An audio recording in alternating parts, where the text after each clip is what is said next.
Hello friends, అస్సలాము అలైకుమ్. ఎలా ఉన్నారు మీరందరూ? మేమైతే బాగున్నాం ఫ్రెండ్స్. ఈరోజు అయితే మా మమ్మీ పాలల్లో నుంచి మీగడ తీస్తుంది. పదండి మీకు చూపిస్తాను. మమ్మా దిఖావ్.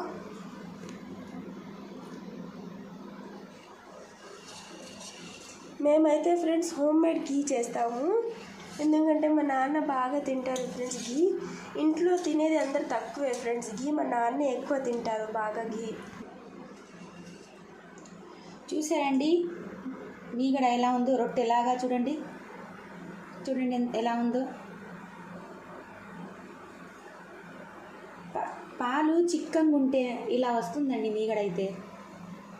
ఇది నేను 10 days దాకా స్టోర్ చేసుకొని మరుసటి రోజు అయితే దీని నుంచి నెయ్యి చేసేస్తానండి నేను. Okay friends, bye.